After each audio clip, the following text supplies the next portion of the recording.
एक आदमी जिसने एक बार अपने सपनों को छोड़ दिया था, अब खुद को एक ऐसे बुरे सपने में फंसा हुआ पाता है जिसकी उसने कभी कल्पना भी नहीं की थी। पिछली बार काफ्का हिबिनो ने रेनो इचिकावा को एक घातक काइजू हमले से बचाया था, लेकिन फिर कुछ अजीब हुआ। काइजू नंबर 8 की कहानी में आपका स्वागत है और आज हम एपिसोड 2 में गहराई से उतरते हैं। चलिए शुरू करते हैं। काफ्का अस्पताल के कमरे में धीरे-धीरे अपनी आंखें खोलता है। वह बैठने की कोशिश करता है, भ्रमित हुए चले, लेकिन फिर काफ्का को कुछ अजीब सा महसूस होता है। उसके पेट के अंदर एक गड़गड़ाहट। वह दर्द में अपने पेट को पकड़ता है, कुछ गड़बड़ है।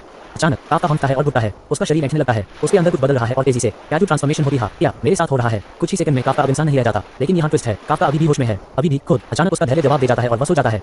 काफ्का उसे जगाने की कोशिश करता है, लेकिन वह हालात को और खराब कर देता है। नर्स और मरीज डर के मारे चिल्लाते हैं। वह किसी को चोट पहुंचाने से बचने के लिए पीछे हटने की कोशिश करता है। इसलिए किसी को चोट पहुंचाने से बचने के लिए वे दोनों खिड़की से कूदकर भाग जाते हैं। इस बीच अलार्म बजता है। रक्षा बल सतर्क हो जाता है। अस्पताल के अंदर अज्ञात काइजू देखा गया। सैनिकों ने इलाके को घेर लिया। काफ्का घबरा जाता है और वे दोनों इधर-उधर भागने लगते हैं। लेकिन अचानक एक नया काइजू प्रकट होता है, लेकिन काफ्का उसे देख लेता है।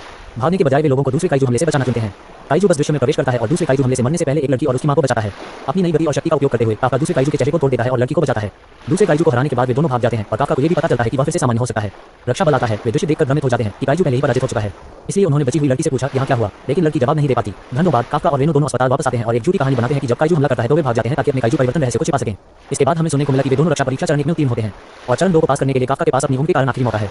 तो वे दोनों परीक्षा चरण 2 के स्थान पर पहुंचे। यहाँ उनकी मुलाकात किकोरू शिनोमिया नाम की एक लड़की से होती है। वह उनसे बहस करती है कि वे अपनी कार पर नंबर पर पार्क करें क्योंकि यह उसका अलग नंबर है, क्योंकि उन्होंने उसके ऑफर को स्वीकार कर दिया। इसलिए उसने अपनी शक्ति दिखाई और अपनी कार फेंक दी। आज के लिए बस इतना ही। मुझे उम्मीद है कि आप लोगों को ये पसंद आया होगा। एक आदमी जो राक्षस में बदल गया अब हीरो बनने की हिम्मत करता है, लेकिन क्या वह अपना रहस्य छिपा सकता है? और क्या दुनिया एक ऐसे काइजू को स्वीकार करेगी जो मानवता को बचाना चाहता है? देखते रहिए, क्योंकि काइजू नंबर 8 में चीजें अभी गर्म हो रही हैं। अगर आपको यह विश्लेषण पसंद आया तो लाइक बटन दबाएं, टिप्पणियों में अपने विचार लिखें और सब्सक्राइब करना न भूलें। हम बहुत जल्द एपिसोड 3 के साथ वापस आएंगे।